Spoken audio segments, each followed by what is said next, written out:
Now, as far as I can discern, the best defense that Liberal members can muster of the government's action in the context of the Arrive scam scandal is to try to convince us that ministers of the Crown do absolutely nothing. That over 4 ministers of procurement since this pandemic started, that the ministers of procurement were not involved in setting policies, making decisions, giving direction as it relates to procurement. Okay, we heard yesterday from witnesses that ministers don't have anything to do. That is procurement minister does not have anything. Okay, When we hear all right, Ms. Shanahan, you are down on the third.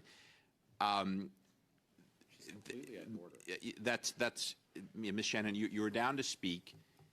This is a very valid debate. You're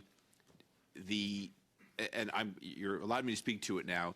The deputy minister has come in today and frankly made the minister sound like he is a passenger in this voyage, not steering the ship. So that is why I think the opposition is raising this, but it is valid. And you're welcome to debate the merits of ministerial accountability in your turn, not as a point of order, which it is not. But you are third on the list. I always welcome points of order to guide me, but I ask that there be points of order. Mr. Genuis, you have the floor again. Mr. Speaker, this Liberal member is helpfully assisting me in precisely demonstrating the point that I was making. She's saying, come on now, the minister is not actually involved in making any decisions that have relevance to the procurement process. Perhaps the title Minister of Procurement is purely decorative. Mr. Speaker, Canadians expect better, though. Canadians expect ministers to take responsibility for things that happen within their department. Of course, we understand that ministers aren't involved in every specific decision that happens within their department, but they're responsible for establishing the culture, setting the policy frameworks, giving broad direction, and certainly insisting on remedial action when things are clearly starting to go off the rails, as was obviously happening in the case of the Arrive scam scandal for a long time. We've had 4 ministers of procurement in the last 4 years under these Liberals.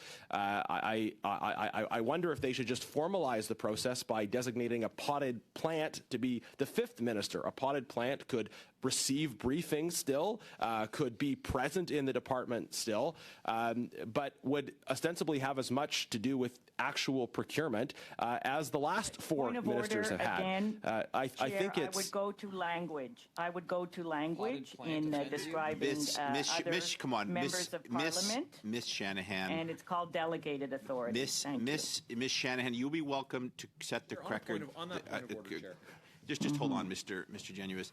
Ms. Shanahan, that's not a point of order. You're interrupting. I try to avoid having members interrupt one another. We can sit here all day. No other committee is sitting today. We have infinite parliamentary resources to sit here. If you're going to interrupt, you're going to hear more from me, which will take away from your time. Mr. Genuis, if you have a point of order, I'd like to hear it. If you don't have a point of order, I'd like to get back to your time. Why don't you just go back to your time? Thank you. Thank you, Chair. I don't know that there's any history of the term potted plant being found unparliamentary.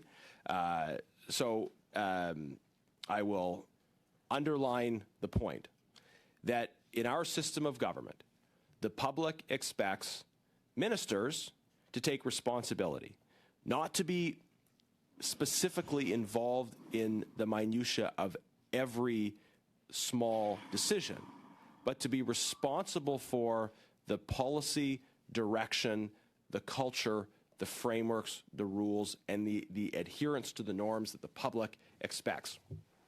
So if the Liberals' best defense of what happened in the Arrive scam scandal is to say the ministers don't have anything to do with what happens inside of government, I would submit that that is also a problem, that it is a problem either way.